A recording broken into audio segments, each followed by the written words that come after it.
Salamlar, vaxtınız xeyir olsun. Mən Adgözəl Lakin, insan psixologiyası metodistim.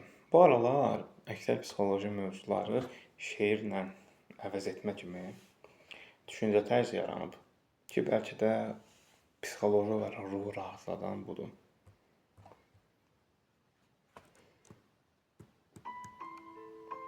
Deyir, soğan soya ağlayan qadın.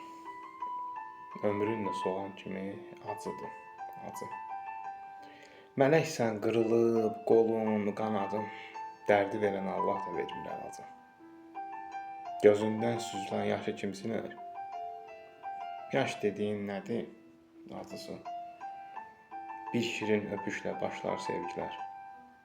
Sonunda həmişə soğan tək acı.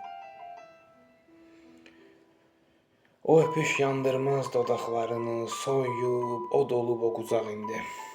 Sayar bircə barmaqlarını. Hər gecə yuduyum qab-qacaq kimi. Gələr ər dediyin hər gecə yarı, bir qaşıq xörəyinlə baxmaz dadına. Yuxuda dilindən qopan adların bir də bənzəməz sənin adına. Burada təbii ki, xəyanətdən söhbət gedir. Soğan soya ağlayan qadın.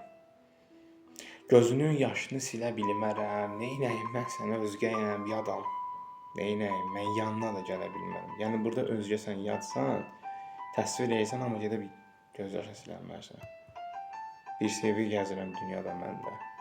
O sevgi hardadır, bilmirəm ancaq. Kim soğan soyacaq sənin evində?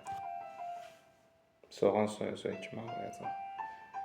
Bəzən insanı tənha qoyan gördüyü xəyanət və arxasında dayağı olmadığı üçündür. Məcbur olanlar silsiləsindən.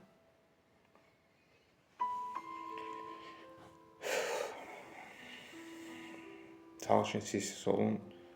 Ən pis halda da belə çıxış yolu tapa bilin. Əks halda tibb batacaqsınız mənfilərin içərisində.